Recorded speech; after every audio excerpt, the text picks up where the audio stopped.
got a great film to play, just hello? Have you ever snubbed a lady? we had a technical problem. Are we on? Yeah, we're on there. Can I swear? Shit! Welcome to Crunch and Roll. My name is John Daniel Fox, known to some as Foxy. Did some work for the BBC, and the best bit was doing some commercial breakfast shows. Now, today's guest is somebody that I know well and worked with many years ago. Darren Daley is his name. And maybe it's the fact that we're really comfortable in each other's company that led us to be a bit more, well, brutally honest about what we think of certain people that we've worked for in the past in this episode.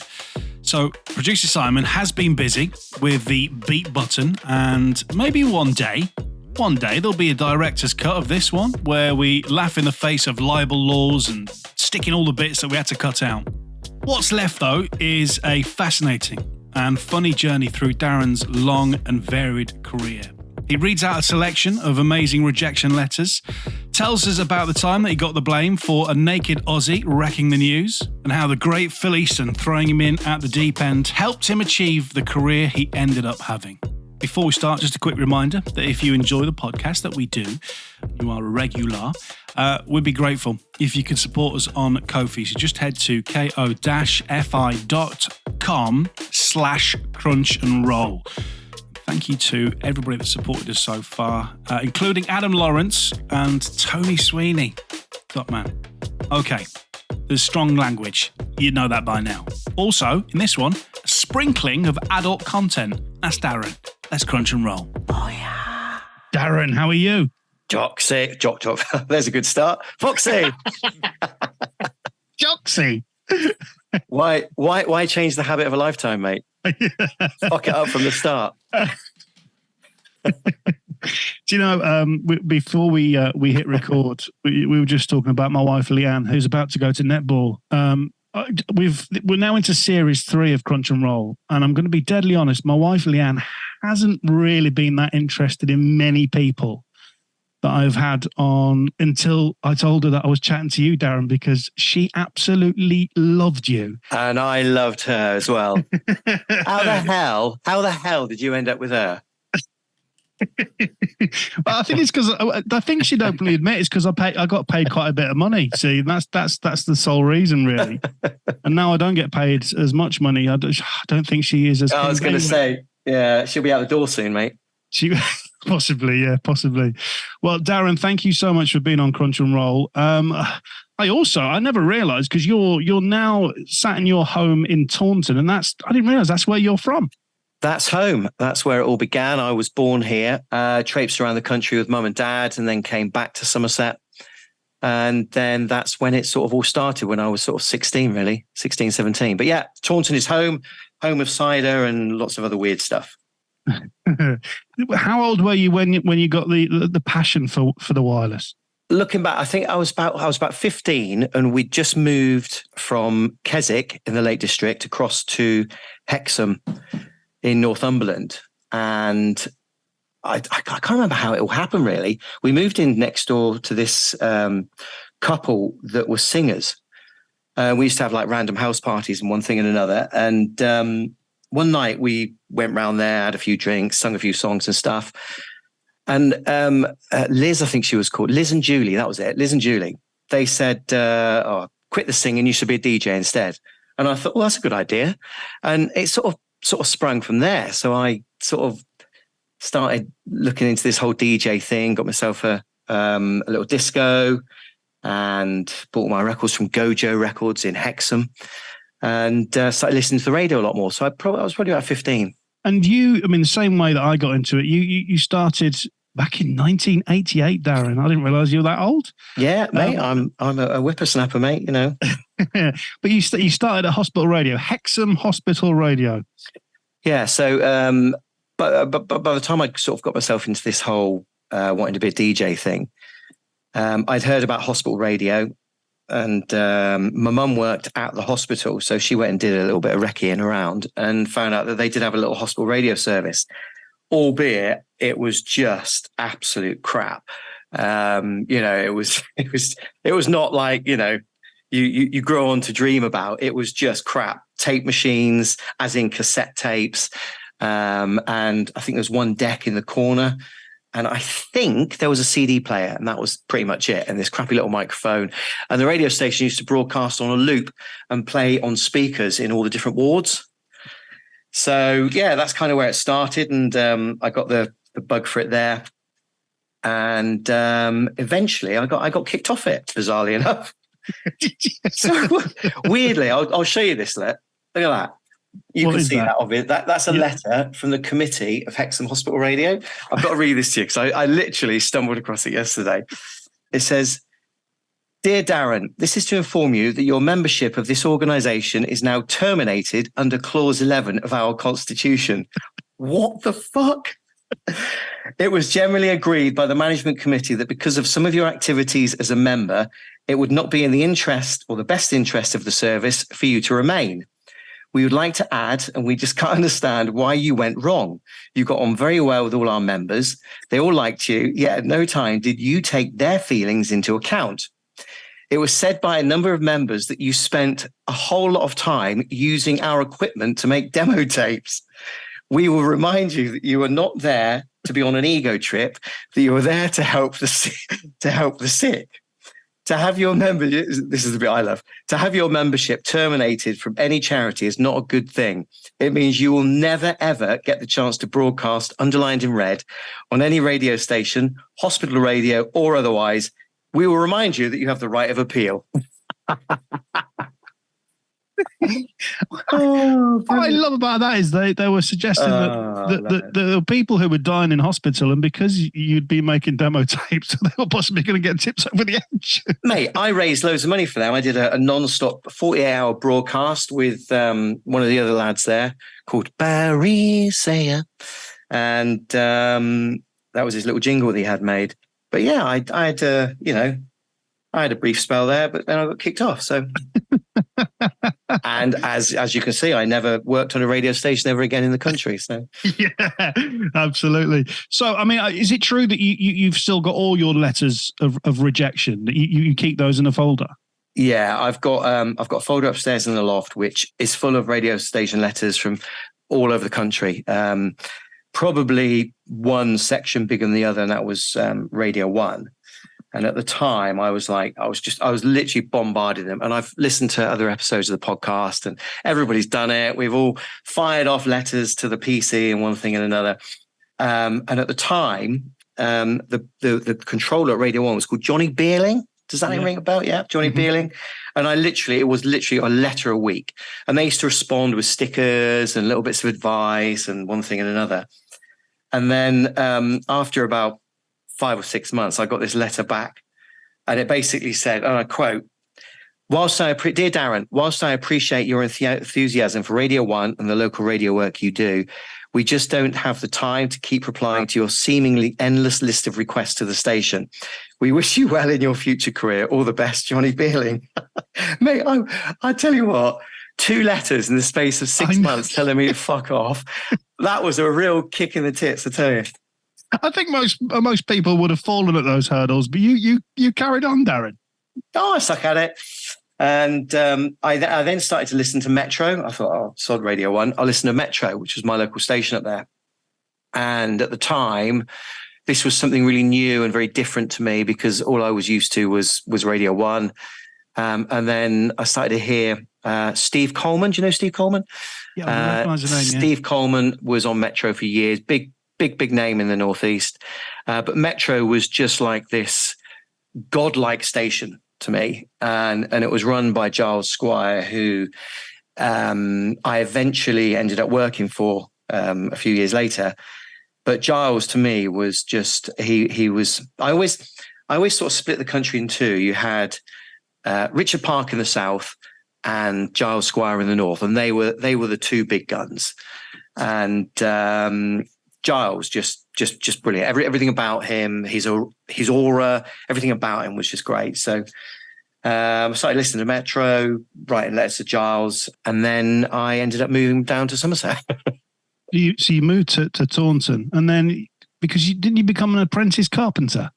Yeah. So Dad always said to me, "Look, get yourself a trade.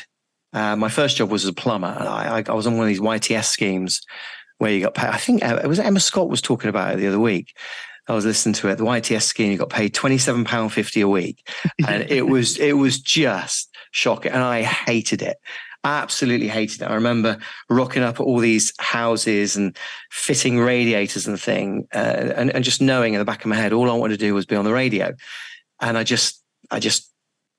head just wasn't in there. So I left that. But I did actually like carpentry at school. So the local council, they were wanting apprentice carpenters. So I applied for that and got the job.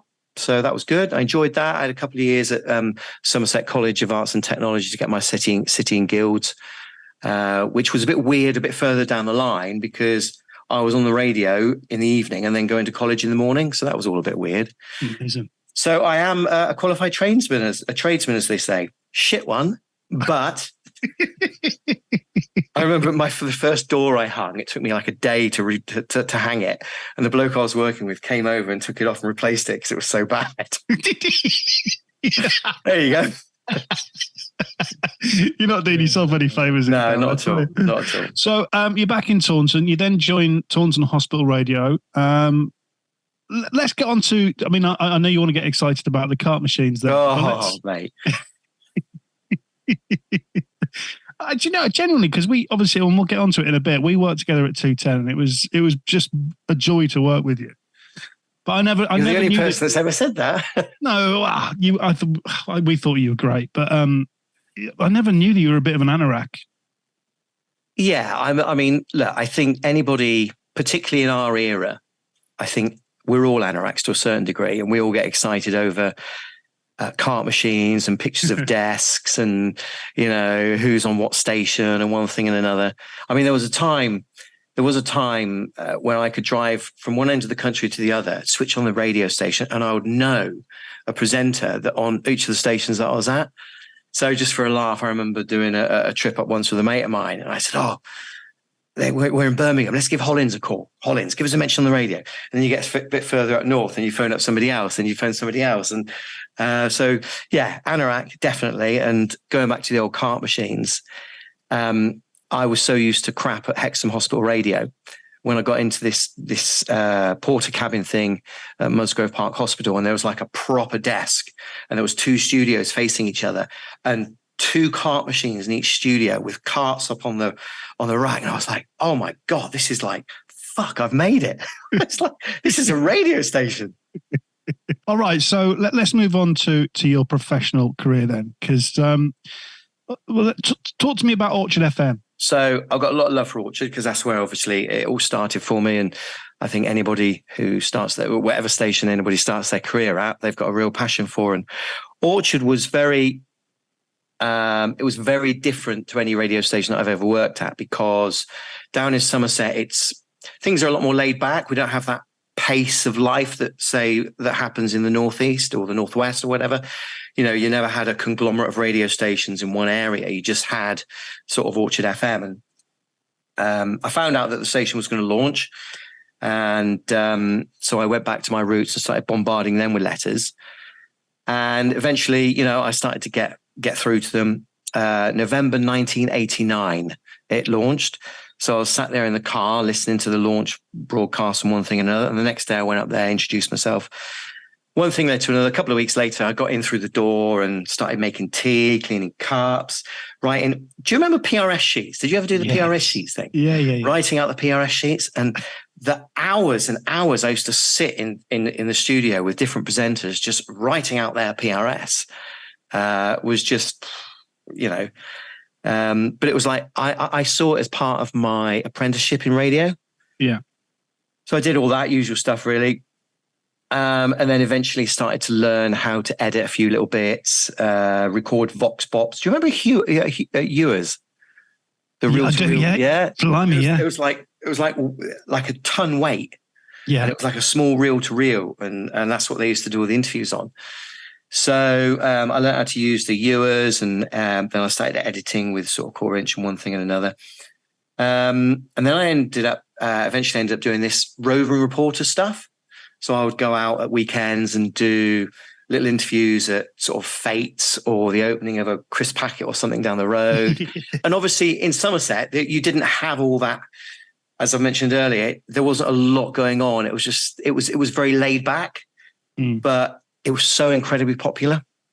Weirdly, it was just, you know, it was just really popular because nobody down here had anything like it before. So I picked up this roving reporter Darren Daley title that was given to me by Phil Eason. Actually, Phil Eason. Phil Eason is my absolute radio god. Because he knew everybody. I mean, everybody. He was a legend in his own back garden in Liverpool. And of course, at this time, I didn't know what legendary status Phil had because I was down in Somerset. I knew that he used to drive back to Liverpool every weekend to do a rock show, but I didn't realise the stature. And then gradually, as you got to know him, his list of friends then became more apparent. You know, David Coverdale, Phil Collins, Chris de Burgh, all these names. And I'm like, what, you know them? You know, it's just like, yeah, like mates of mine, because he was one of the presenters that actually introduced them when they first launched, you know? So Phil was my radio god, and he gave me my first break on Boxing Day, 1990, I think it was. And I remember this because obviously you sort of remember these moments. Yeah. So I was sat doing his PRS, and it was about 25 past 5. And he started this link, and it said, oh, so it's Orchard FM, la-di-da, Boxing Day. And I'm here with roving reporter Darren Daley. And I looked out and I thought, what the fuck is he? Where's he going with this? And one day he'd like to be a DJ on the radio. So I'm going to let him take over. And he just got up and walked out. Yeah. And it's just like, I was like, oh, what? So, and he said, there you go, off you go. By this time, I knew how the desk worked and all the rest of it. Yeah. So he just walked out the studio, and that was Phil all over. He was just, you know, go on, do it. So I jumped in the seat, and afternoon, happy Boxing Day, Bosh, play the song. And then I did half an hour, I think it was. Yeah, half an hour, 35 minutes. And he came back in and said, oh, time's up. Yeah, there you go. That was Darren. Look out for him coming soon. And that's amazing. I know. It was at the time I suppose I just turned 18 or something. So, which, you know, compared to some of the guests you've had is quite old, because, you know, the likes of Rick Horton starting at 16 and Neil Bentley starting at 16 and stuff. But that was just, that was an amazing buzz. And then from there on, I started to get the odd sort of cover shifts and one thing and another through the course of the year, and did a lot more roving reporter stuff, and I featured a bit more on air. And then I got offered the Late Show in, I think it was November 1991, I think it was. We were at an Orchard FM, I think it was a second birthday or something. It was a fancy dress party. The fancy dress theme was, because they really knew how to party. The Orchard parties were brilliant. The theme on that night was wear what you were wearing when the Titanic went down. So I was in a pair of pajamas. Phil was dressed as his punk rocker with all his hair and earrings and stuff. And about 10:30 that night, he pulled me over and said, Darren, need a word. Now, you want to be a DJ on the radio, don't you? Yes, Phil. Well, how would you fancy doing your own late show? And I'm like, really? Yeah, well, there's one coming out and I'd like you to do it. And yeah, that moment that you get told you got your first show, it's amazing. Just like, fuck. That was how it all started on the Late Show. But I got to mention the Orchard parties, and the first birthday is the one that really stood out for me, because again, I sort of got myself involved with this whole new environment and these great people that worked in the building, and, you know, the sales team, the news team, everybody. It was just a really good family sort of environment. And we had this first birthday party out in this random pub in the middle of nowhere, and Phil decides to invite one of his mates. One of his best mates is Ian Gillan, who is from Deep Purple, right? And, you know, an absolute rock star legend in his own back garden. And I didn't know much about Deep Purple or Ian Gillan at the time. As time grew on, you look back and think, my God, that's proper superstardom stuff. Yeah. And one of the highlights of the night was Ian Gillan starts to show us and talk about stuff that they did before Deep Purple went on stage. And there was this trick that they used to do. You know that nerves you get before doing a gig? You're sat there, you're waiting, and the adrenaline's going, and you think, So what they used to do is they used to get 2 stalls about 10 meters apart, and then they would pull their trousers down around their ankles, get a newspaper, shove the newspaper up their arse, set fire to it, and see how many times they could run around these 2 chairs before it burnt their arse. So he did this in this pub. And me and the then evening show presenter, a chap called Dave Mason, whenever we went out anywhere to a party afterwards, we used to do that trick. And it was like a little bit of a... What's your record then, Daz?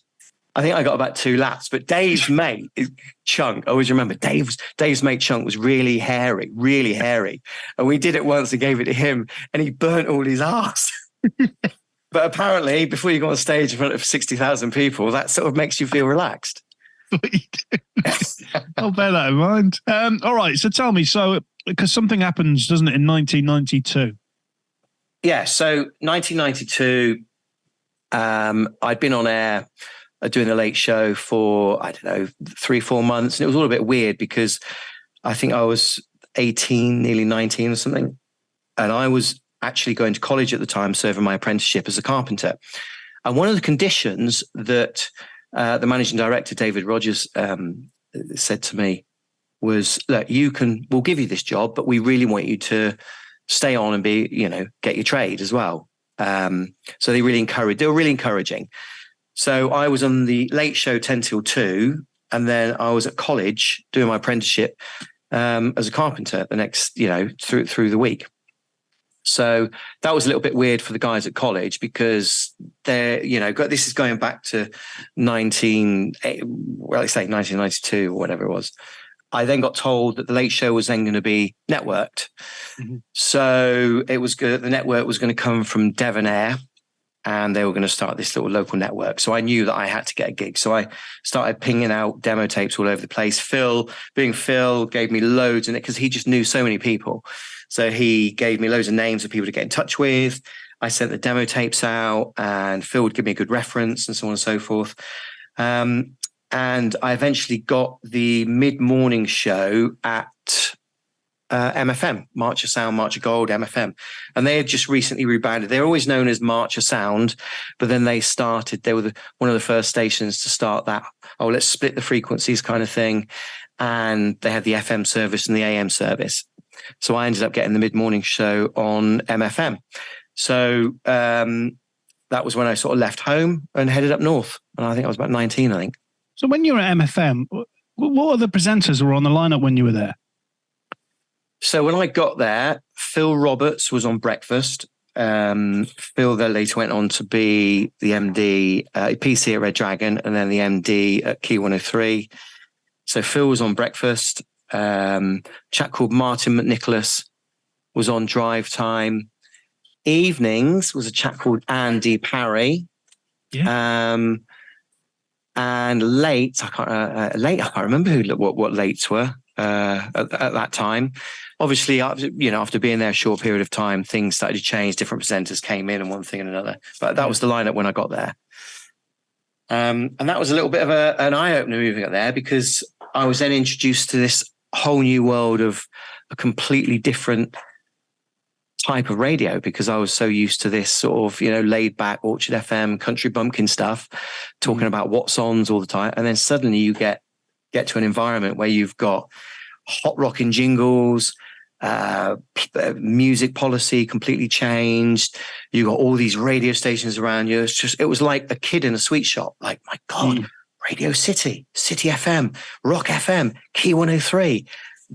It was just like, love it. Yeah. And I suppose it was a start of a few learning curves. One of them being selector, which I didn't get on with that well, to be honest. Why was that, Darren? Well, funny you mention that, John. But when the same old songs kept coming round and round again every time, every 2 or 3 days, I didn't want to play them. So I changed them and kept getting bollocked for it. I got I have got somewhere a written warning from Phil Roberts about that one. Have you? Just to add to my catalogue of written warnings. Got a bedroom wallpapered in all your rejection letters and warnings. Yeah, pretty much. But yeah, it was a good time. I remember crying all the way up the M5 on the way the day I moved up there, because it was just like, God, I've left home now, in the big wide world, going to this sort of hotel room. When I got up there, it was a Sunday night, and Phil Eason was on air at Radio City on his Sunday rock show. And I got up there and I phoned him and I said, "Oh, Phil, I'm here. How are you? How are your feelings?" And I just cried my eyes out to him. We just you'll be fine. You'll be hang on a sec. I've just got to do a quick link. That's Phil Eason here, right? 96.7. And then he comes back on the phone being like all empathetic and everything, because one of his young presenters, if you like, had just started this new job. And then I don't know, it's sort of opened up a whole new sort of world. So did you enjoy your time at MFM? Yeah, I had a good time there, because I learned after about 3 months I got settled in. I started to learn the art of blagging, which was I seemed to carry on right throughout my career, really. And blagging was just great. You phone somebody up and say, "Oh, I'll give you a little mention on the radio and you'll get free stuff." I'm like, what? This is amazing. And we'll all remember X-Tracks before it went bust. Yeah. X-Tracks, before it was called X-Tracks, it was called something else, and I can't remember. I always remember there was a woman called Karen that used to send out these little reel-to-reels, and the deal was you play that little interview out and they'll send you a load of stuff to give away. And of course, like every other presenter on the planet, I'll play that interview out. Never played it out and just kept all the stuff. I had some great stuff from there. I've spoken to so many people like yourself who remember Extracts and the good stuff. I just remember shite, like sun lotion, like just boxes of sun lotion. But at that point, by the time it got to Extracts, I think it had been milked. I can't remember what it was called before it became Extracts, and here's a really good example. I remember this one day, I used to get this little magazine, and the magazine would come through and you look down the list and think, yeah, I'll have that. I'll do that. So you'd phone them up and say, right, okay, can I have this, and this? Because obviously you never had emails and stuff back then. Yeah, that's fine. Okay. And then it was like potluck, whether you got it or not. And I remember putting my name down for Grolsch. Do you remember Grolsch? And they used to have those weird bottle tops. Yeah. Grolsch launched a more slimline bottle. It was like a green bottle. But it didn't have that funny top on it. Right. So it was a slightly different taste to it as well. So I thought, yeah, I'll have some Grolsch. And St. Paddy's Day was coming up. So I thought, well, I'll put my name down for some Guinness. So this one afternoon, I'm on air and Mel in reception messages and says, "Oh, Darren, there's a lorry in the car park for you." So I rushed out into the reception and this lorry driver's there saying, "Oh, I've got some Grolsch for you." I said, "Yeah, do you want to just leave it down there?" He said, "There's 15 cases of it." And right, okay, don't leave it there. I live 150 yards down the road at number 17. The bloke I live with will be in, knock on the door and leave it there. And I had all these cases of Grolsch. And then literally 2.5 hours later, another brewery wagon turns up. Mel calls, "Darren, there's a driver in the reception for you." So I came out and I got 5 cases of Guinness for you. So I gave him the same instructions. So I did well on that day. I just remember drinking Grolsch solidly for about 4 months. Is this going out or is it just in our headphones? The hamster's fine. It was a technical problem. You heard something on air you shouldn't have done. Oh, yeah. You get to the level of MFM. Do you get your first sponsored car at this point? Yeah, well, this sort of goes down to the blagging thing had kicked in by then, and I'd started to find my feet a bit and make a tiny weeny little bit of a name for myself in Wrexham. And I managed to strike a deal with a local Suzuki garage, and they just launched the Vitara. Right. So they were current advertisers anyway, so I got introduced to them by the sales controller, and I ended up getting myself this Vitara. And what they did, they wanted it all branded up So they put all the sports kit on it. They've got the big chunky wide wheels. They've got the bull bars on it, the step plates, the bull bar at the front. They have my name and the station logo written all over it. And the garage, it looked great. It really did. And on the day I went down there, picked it up, they did a couple of sort of Photoshop, press shot type things. And I thought, I know what I'll do. I'll drive it up to work. And where we live, the studios were in Gwersild, it's called. It's just the most vile name for anywhere. Gwersild on the Mould Road.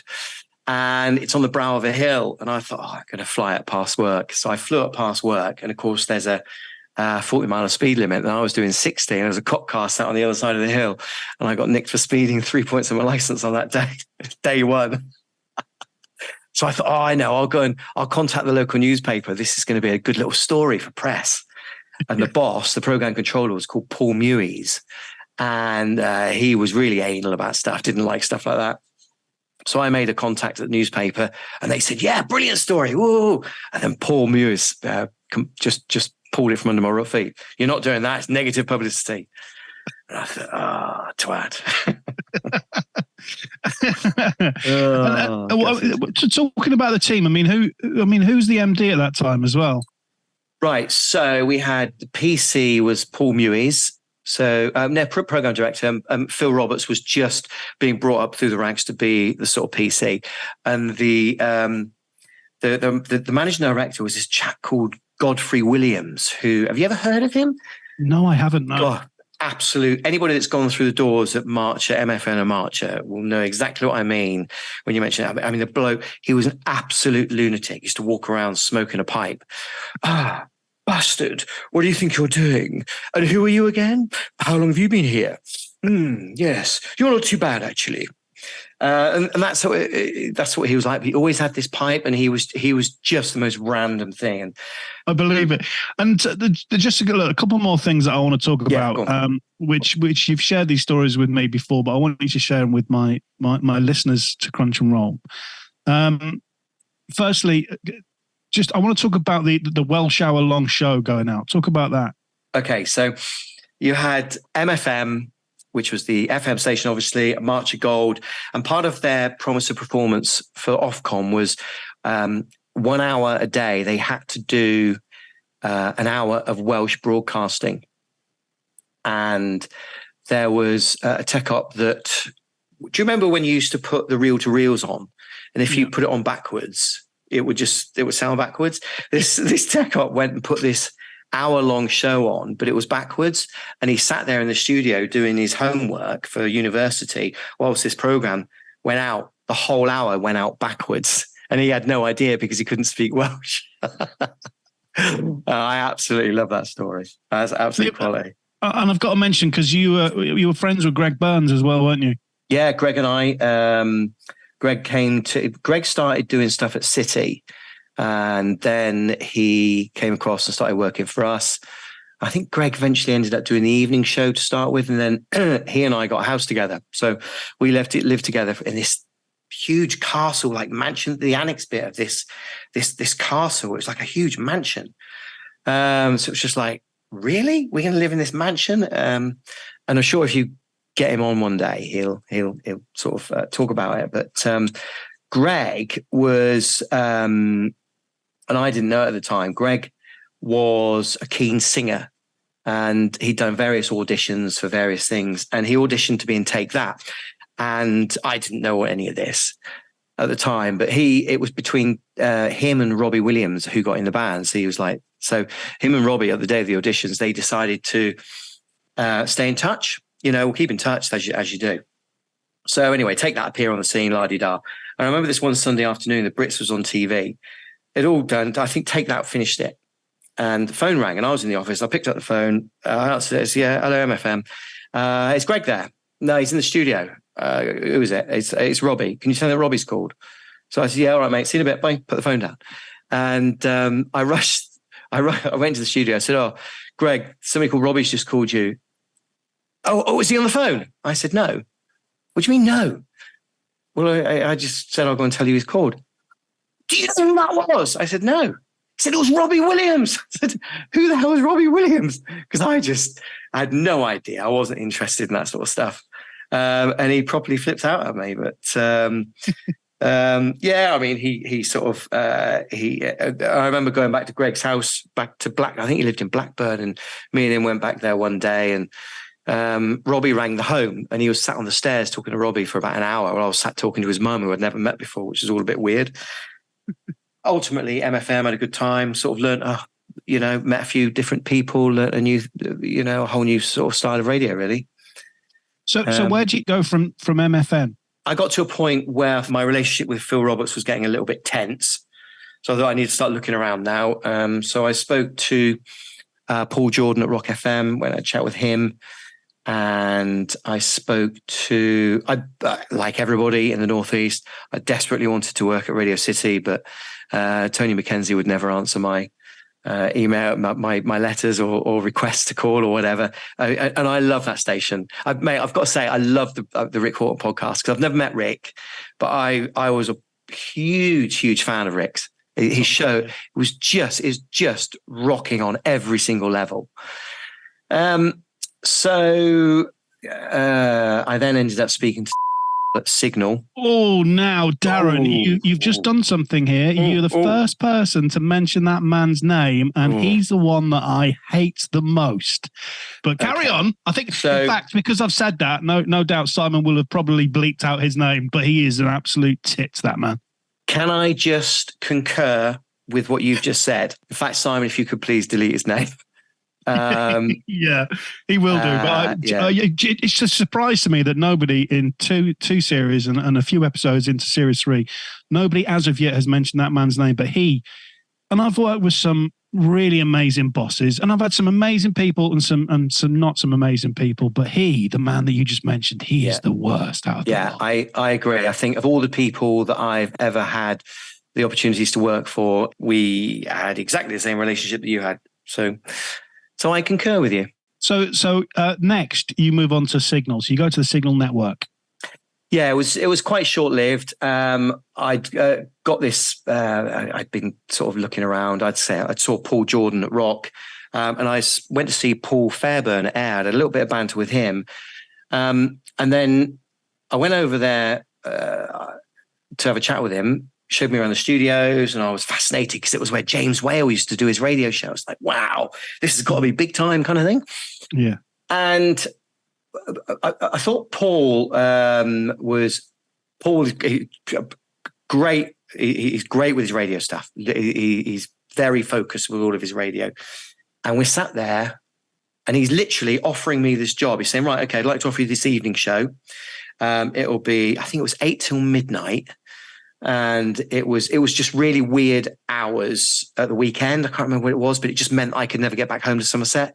So I wasn't 100%, but I thought, okay, this is a challenge. This is new. And he's there literally offering it to me. And the phone rings. His phone rings in his office. He answers it and says, oh, Darren, it's for you.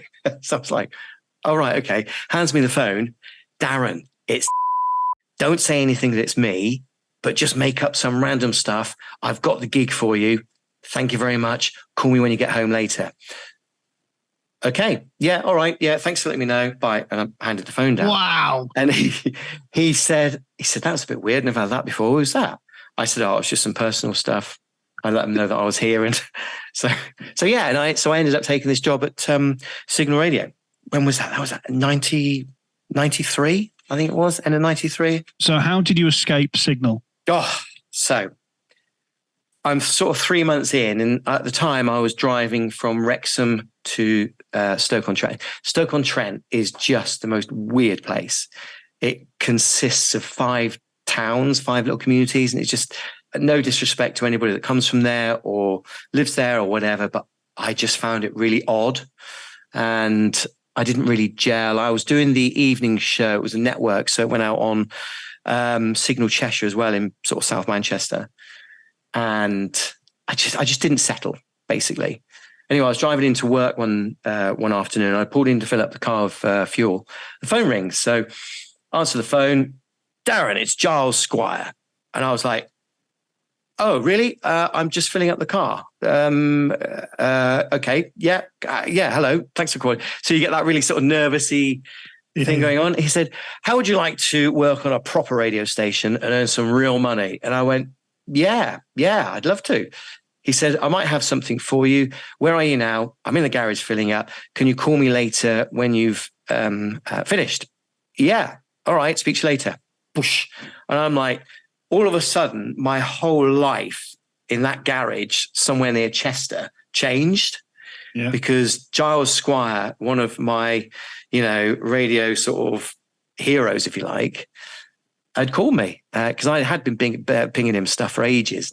And yeah, so I gave Giles the call and he said to me, right, when can you come and see me? So I said, well, when are you free? Next week? Yeah. So I went up there, sat and met Giles Squire, and I was so in awe of him. It was like, I wanted to ask for his autograph because it's just bizarre.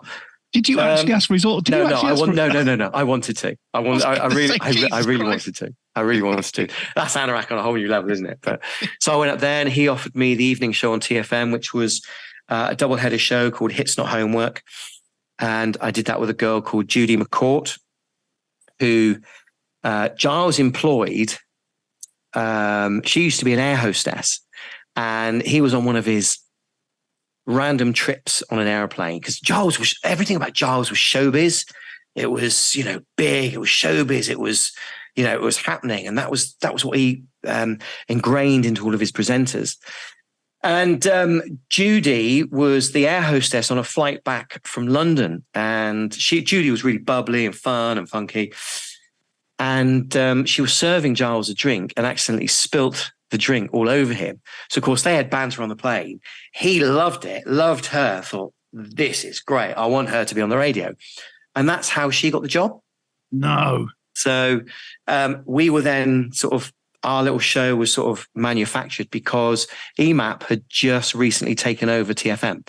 So we were part of a big rebrand. So I came in with Judy. Chris Farrell came in to do mid-mornings. Nixie, bless him, God rest his soul, came in to do drive time.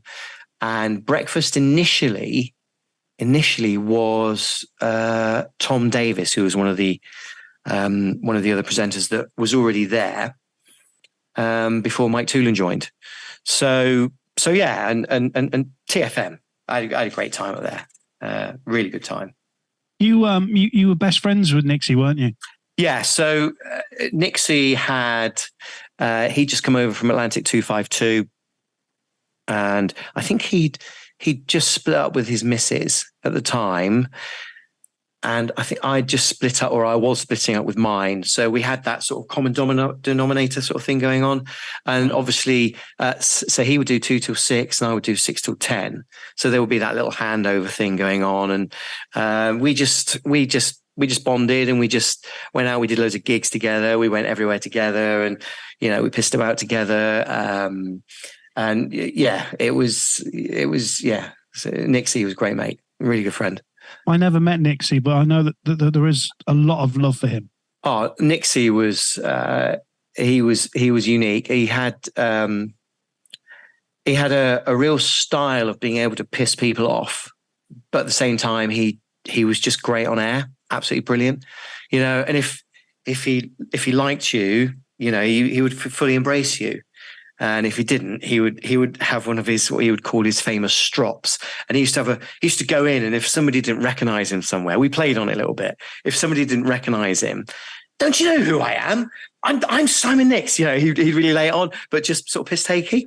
And I heard somebody mention Richard Kell's name the other day when I was listening to the podcast, and Richard was part of the team at the time. And he would vouch for what Nixie was like. Nixie was brilliant. And then we all went our separate ways. He went and did various other bits. And then what he did in Manchester was just absolutely breathtaking. I absolutely loved what he did on Breakfast. And I pinched so many ideas off him for when I went to breakfast shows. But Nixie, yeah, brilliant bloke, really good. Any memories from TFM you can share? Do you know, one of the memories I have of TFM, and I did dig this one out because I thought you'd like this one. I wake up to a letter from EMI Records. And I'm going to show you the letter. There it is there. Okay. And I've kept this because I'm an anorak and I keep everything. I'll read you this letter. I thought, what the hell is this all about? Dear Mr. Cullum, On this date, a sum of £5,000 was transferred directly into your bank account in error. A letter was sent requesting you repay this money, but as yet seemed to have received no response. Whilst I appreciate the mistake was entirely ours, this was money to which you were not entitled. And once again, I request a full refund. I appreciate your reply at the earliest convenience. So I spoke to a colleague who was a journalist and a barrister at the same time, and he advised me what to do. So I wrote a note. And there's the note that I sent to her. I copied it and kept it. I'm acknowledging your email. If you have any more problems, contact me. So I put the ball in their court, and I never heard anything. So really? I kept this money for how much? How much? $5 grand. $5 grand. Yeah, $5 grand.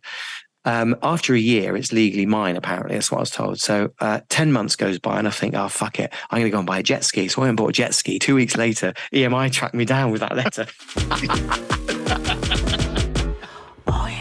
All right, so let's move on to the next. I mean, there's so much we can talk about each station, Darren, but I don't want to take up too much of your time. Sorry.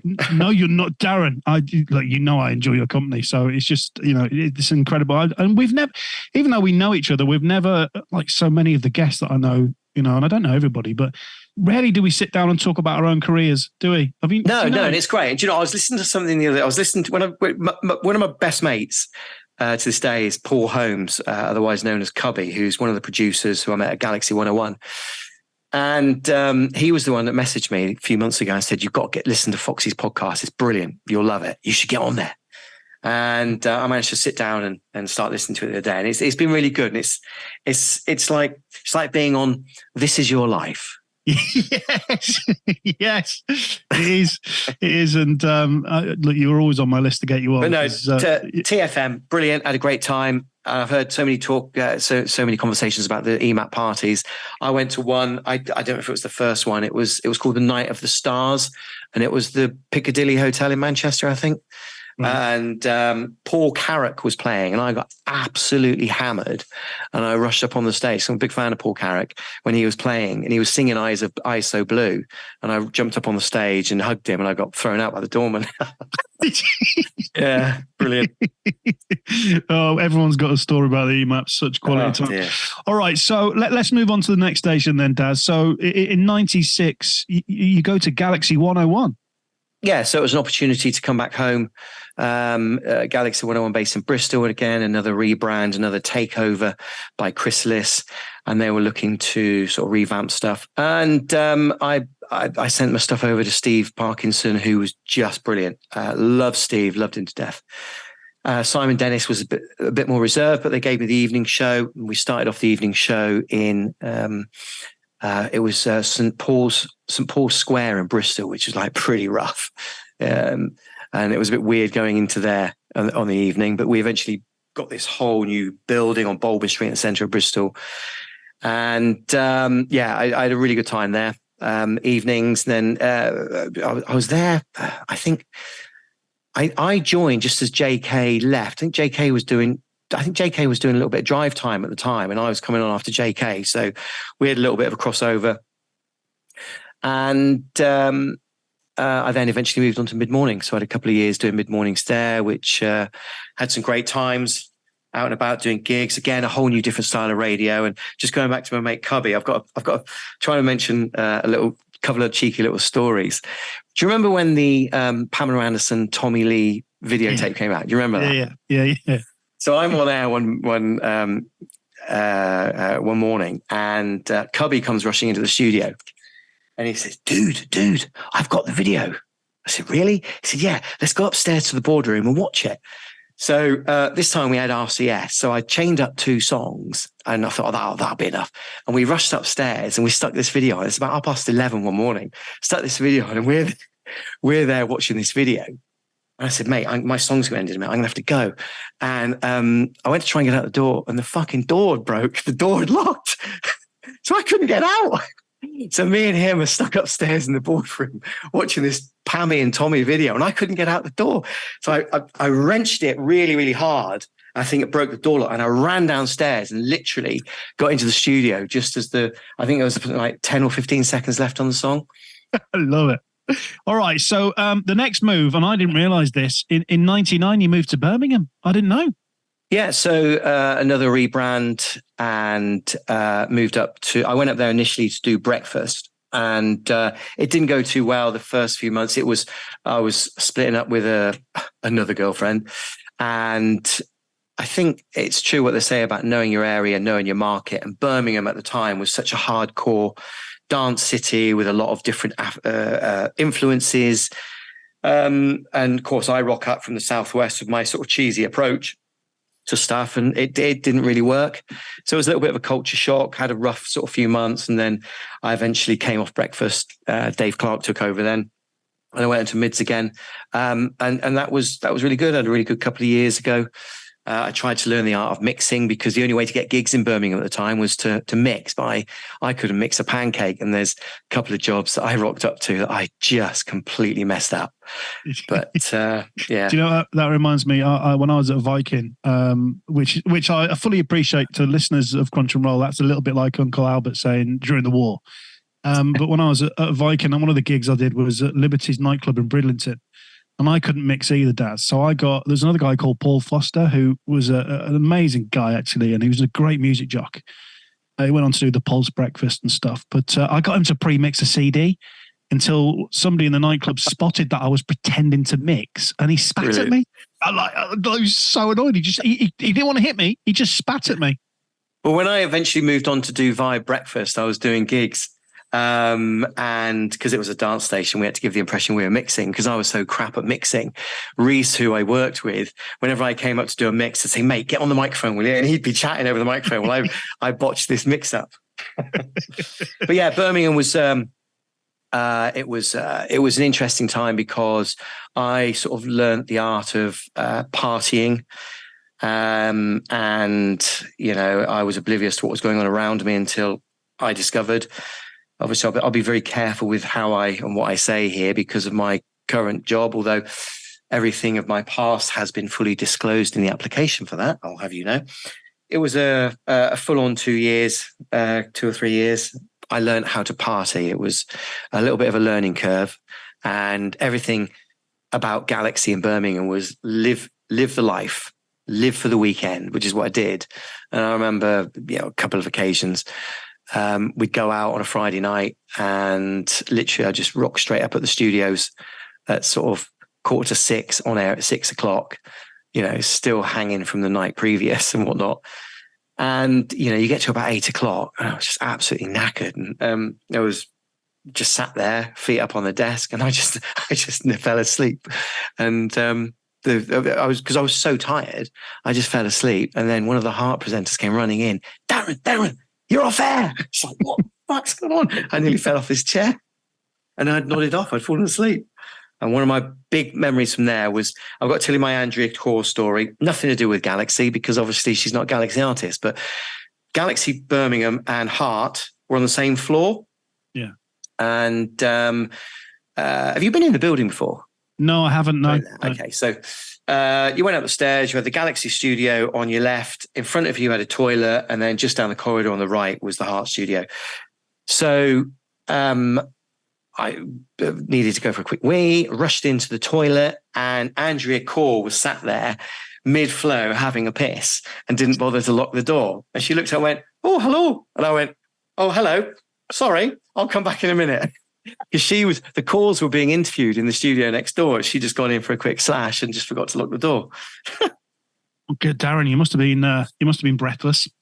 Oh, mate. Jesus Christ. Sorry, mate. You can't turn it off, can you? Any other celeb stories from your time? Yeah, the Heather Small from M People, she was making a bit of a comeback, and it was a really last minute thing. Neil Greenslade, the PC, rushed up and said, "Oh, managed to get Heather Small live, ISDN. Can you do it in 5 minutes?" Yeah, okay. So it was all a big thing. And Heather Small's on the line in Birmingham, on the line. Heather, how are you? Yeah, fine, thank you. Do you still have your big hair? And there was a gap. What? Your big hair, because you have big hair. And then she turned and said, "Sorry, but I've not come on here to talk about my hair. I don't want this. I've had enough of this." And she's turned off, says to a producer, "I'm not doing this interview," and got up and walked out. Yeah. And that was all live. And then I got dragged into Neil's office afterwards. And what was that all about? Well, she was known for big hair. So that was my way in. But We're having a party. So in 2002, you go to I'm going to call it the Mighty Red Dragon. It was, and it was a big learning curve, Red Dragon, because it gave me a big understanding about the Welsh-English divide, understanding, really how Welsh people feel about the English. And that later down the line came in useful. But it was brilliant. But the Welsh people are just so embracing. They're really proud of everything that they do, which was why Red Dragon was so successful. And it was a tough start, personal issues to start with. So I was driving from Birmingham to Cardiff and back every day. There was a lot of personal things going on which didn't help. So my performance on air wasn't great. That's eventually sorted itself out, and I needed something. So I got this feature called Dish the Dirt, where people would phone in and dish the dirt on their mates. And there was some story involving a woman whose child had found her vibrator and waved it at her in front of the postman and said, "Mummy, what's this?" Which caused an absolute uproar.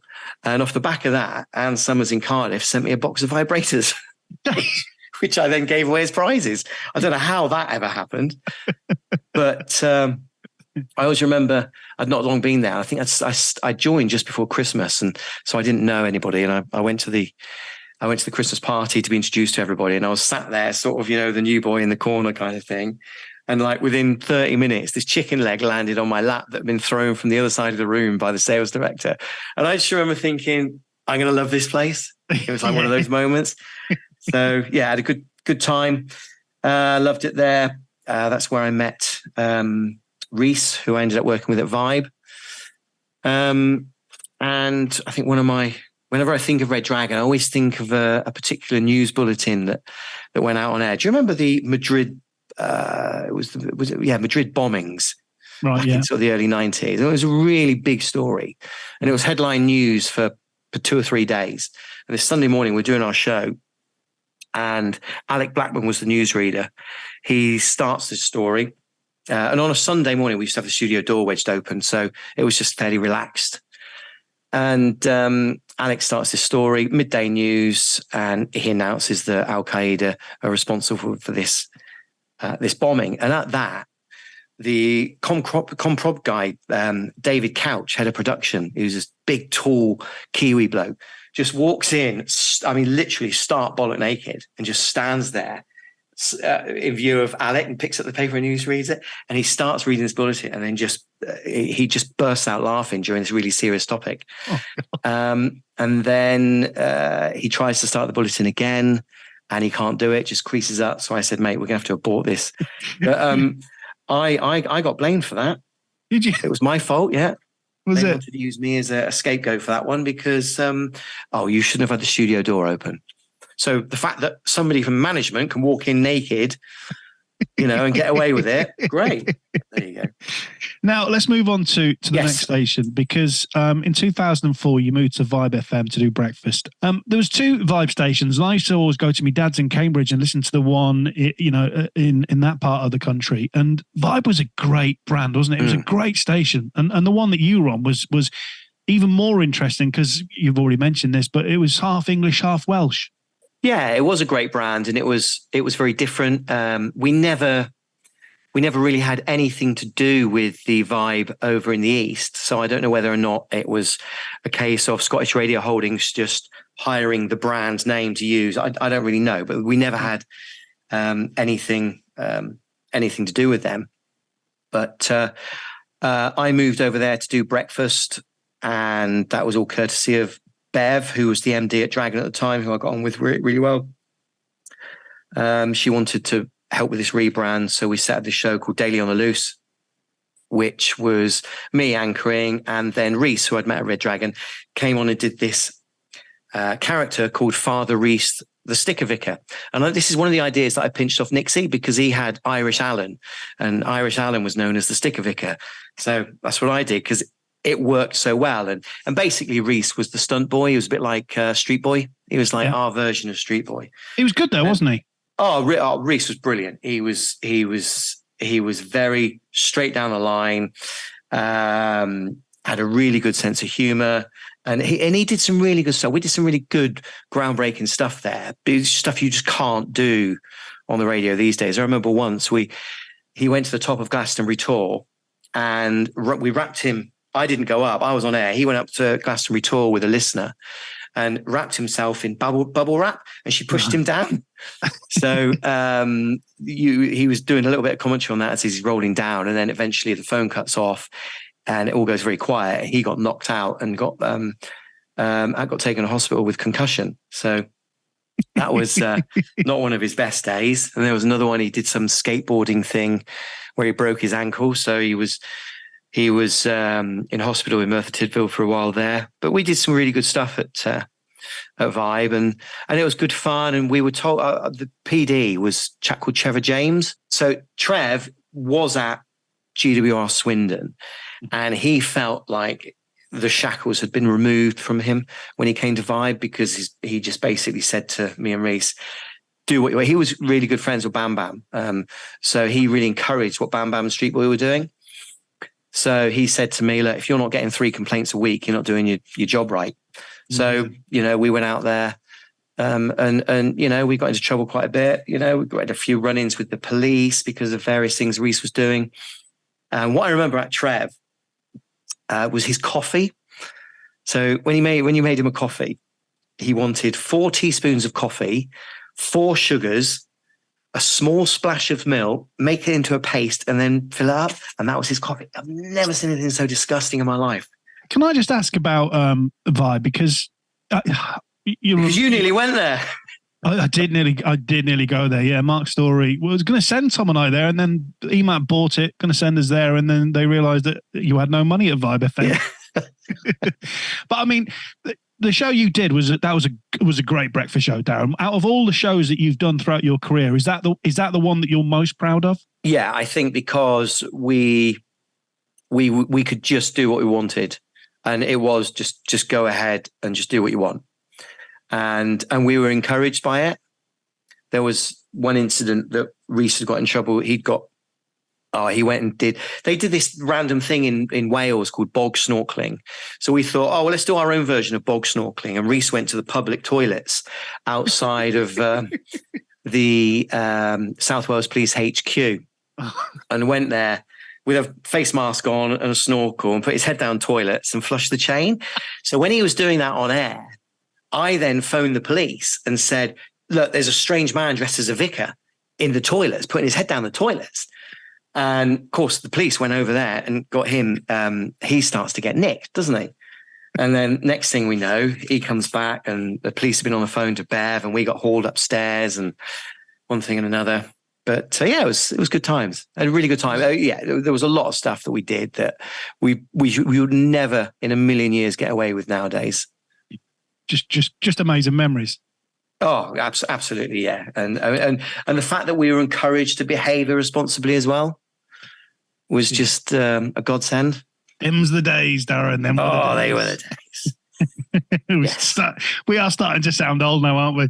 But then, like you say, EMAP took it over, and I found out about EMAP taking over through an article in The Guardian. And again, it's just the way the industry was, wasn't it? Yeah, not nice at all. So EMAP come in. Do you leave immediately? No, I think there was a spell of about 3 or 4 months or something. They sent a woman called Pam down. I can't remember her name. She was great. They got rid of the MD. Pam came in, and she was like was it Pam Hargreaves? Pam Hargreaves. Yeah, I love Pam Hargreaves. Yes, Pam Hargreaves. Yeah, I love Pam Hargreaves. Yeah. Yeah. So Pam came in, she did that. And I think that was probably about the time when you were touted for it, wasn't it? Because we used to chat about this. Yeah. There's all these rumors about Foxy and Tom coming. And I was very blasé. I never really got hung up on stuff. And it was like, Well, but be honest, Darren, you'd never heard of us, so you didn't really have that much fear. Well, no, exactly. I was aware of things going on, but I'd never heard of you. Tom, who are they? Like showbiz. Me not going to Vibe meant that Tom and I ended up at 210, which meant that I met you. So, absolutely. Absolutely. And these things all They all turn round and they have their own. They're there for a reason, aren't they? So, following Vibe, you do about 6 months into the wilderness, and then you do some stuff at Key West, Orchard FM, Real Radio, Town FM, and then we do meet at 210. At 210. 210. Yeah. And it was genuinely, when it was announced that you were coming, I was really excited because I'd listened to you on Vibe, and it was a good show, and I was like, hang on, they're bringing in a decent drive time guy here. The one thing that I always, and I instantly knew that you were a top guy, and then as a mate, I was like, this guy's going to be in my life forever because you were just great fun. The one thing I always remember about you was your desk technique.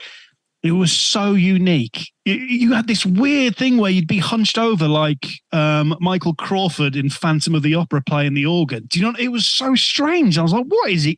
And he was so rough with the faders, Darren. We've all got techniques in the way we do things and how we sit and how we do our stuff. But yeah, I don't know. It was just the way I did it. Just the way you did it. And how long were you at 210 for?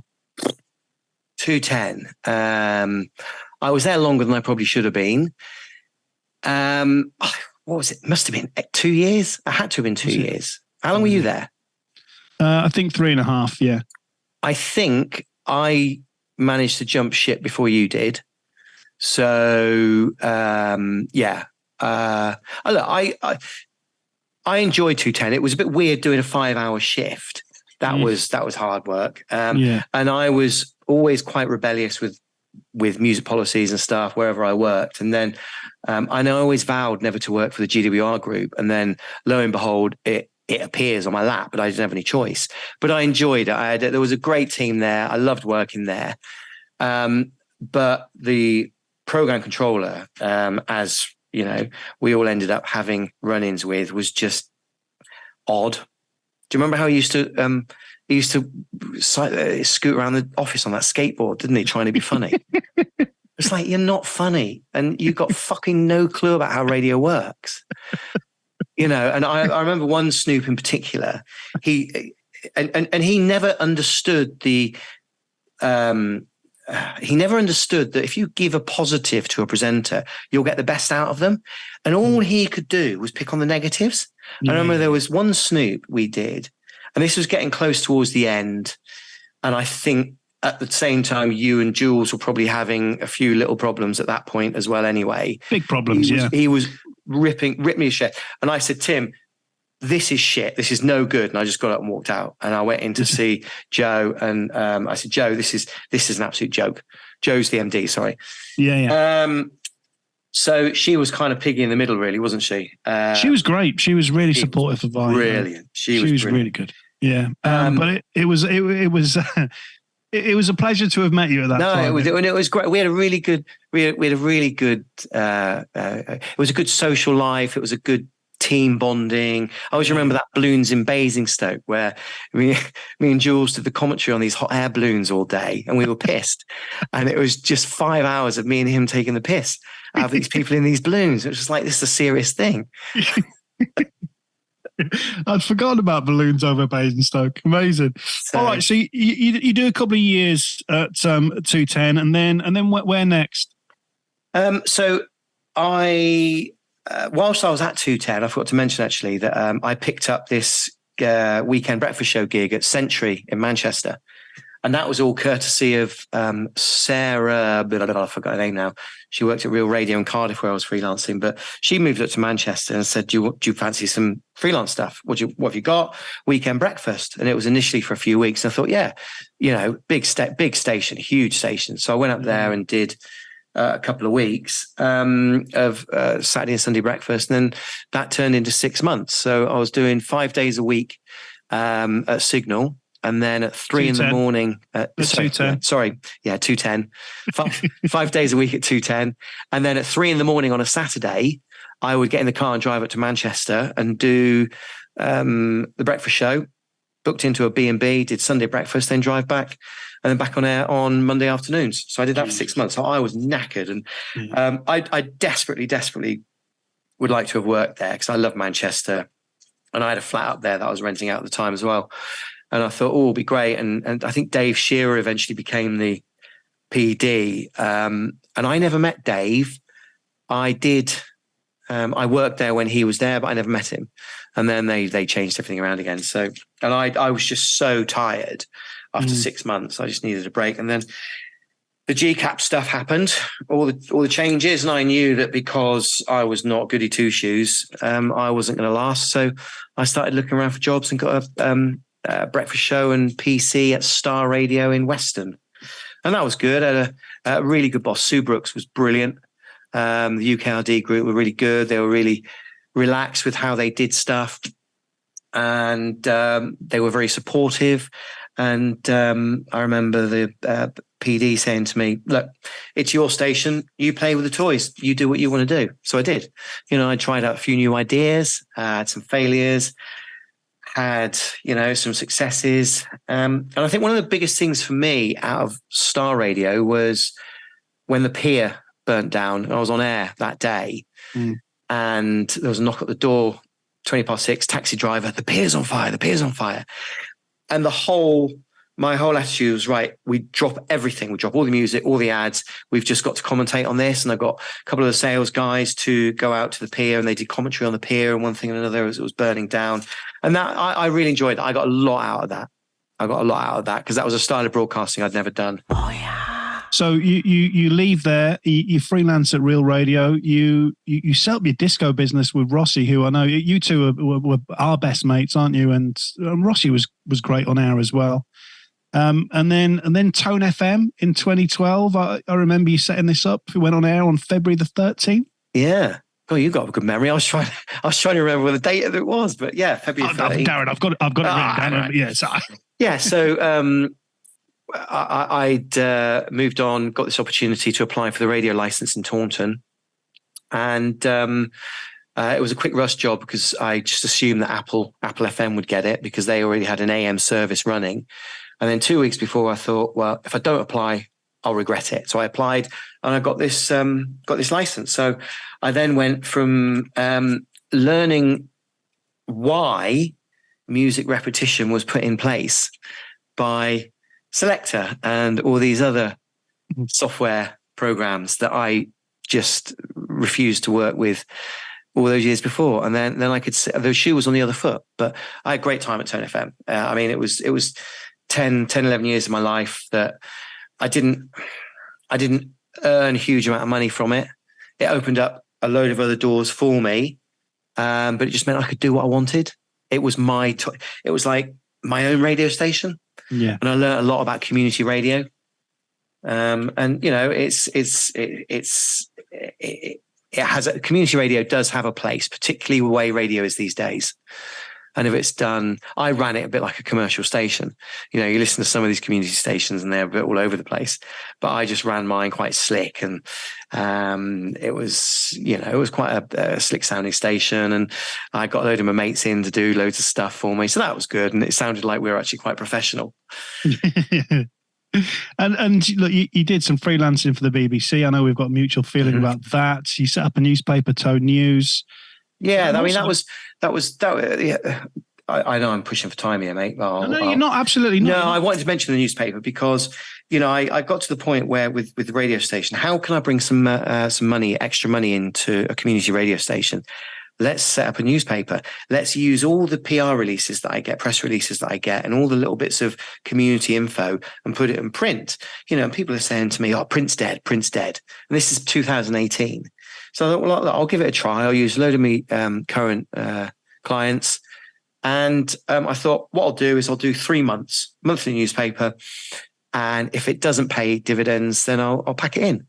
And it lasted for 3 years. I got 40 issues out of it. And do you know what? One of my proudest things in my career is having that newspaper. My whole background was radio, but one of the things I'm most proud of was the newspaper. Why is that? Why is that? I don't know. I think probably because it's tangible. At the end of the month, there was something there. Yeah. Radio is in the air. Radio's radio. And I found it easier to sell advertising for the newspaper, which was more expensive than the radio station. Right, amazing. Really, really bizarre. But off the back of that, I then managed to meet one of my current business partners in the my current business, or one of them is it's called the Banner Van, and it's like a little media ad van that flies around. So Paul was the guy that designed my newspaper. We stumbled across this little van that was for sale, and we bought it, and it had a printer and stuff. And then we've ended up sort of using this van to sell advertising. And one of the clients was the police, which is how that little curveball ends up, which I'll get. So can you talk about what you do now? Yes. So I work for the police now, which is there's an air of hypocrisy about that. I'm a PCSO, so really? Yeah. So I'm a town centre PCSO, and do you know what? I love it. I wish I'd done it years ago. Knowing what I know now, yeah, I wish that I'd done it years ago, because I would be in the police now, without a doubt.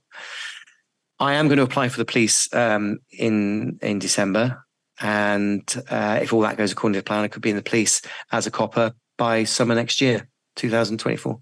The reason why I press you on what you do now, and I don't know if you know this, but that's what I do now. You are joking. I'm not a PCSO. I work for the police now. That's what I do. Are you serious? I work for West Mercia Police. Which is why when I was texting you, I was going, what are you doing? You were just completely dodging the answer. Really? So what do you do in the police then? Corporate communications. No, mate. We've got to have a proper catch up off the back of this. Yeah, I know. And the strange thing is since I did my last show, and I hate saying this because I think that some people might think I'm just saying it, but I genuinely have not missed radio at all. No, I haven't either. And I wish that I had joined the police, like what you just said. I wish I'd done it when I was younger. And perhaps being a police officer, because I love working for the police. Well, do you know what? I stumbled across this by accident because we did a lot of work for the police with the Banner Van, and that meant spending a lot of time. In fact, you're going to have to hire the Banner Van, mate, up and that's the sales pitch. Brilliant. Yeah. Yeah, I mean, I was just thinking then, you towards the end of your radio career, with the Tone FM, the Tone newspaper, the Banner Van, the Silent Disco, the Voice in the Children's Book. I mean, you have become Arthur Daley. That's yeah, master of none, though. I just wish that I'd done it earlier, and I love it. I love that day-to-day, face-to-face communication with people in town. Because that's what I do. It's so much transferable skills. I think I heard Neil Bentley talking about transferable skills. And yes, radio's got so many, even though you may not think about it. But this is just your corporate comms. How funny. I know, yeah. I love it. Darren, this has been brilliant. Thank you so much for being on mate. Crunch and Roll. Not a problem, mate. I love what you do. I'm a huge fan of podcasting. And I just... listening to some of the stuff you've done has just been brilliant, mate. And it's been good to catch up. It's a good excuse to catch up and have an online beer with you. Yeah, absolutely. Darren, you are a legend in my eyes. Thank you very much. We already know that you've done a bit of voiceover, voice in the children's book, but would you please do me the privilege of, I can see this is typical Darren Daley. He's searching for it as we're speaking. Can you... It's just like the old S&P scripts. Yeah, it is. 210. Mate, do you know what the weird thing is? I did more prep for this tonight than I did on any of my radio shows. Right, you ready? I'm not much of a voiceover, to be honest, but I'll give it a go. You've been listening to Crunch and Roll with me, Darren Daley. Subscribe on your favourite podcast app to get every new episode as soon as they drop. Crunch and Roll is a 969 media production, presented by John Fox and produced by Simon Borzowski. How was that?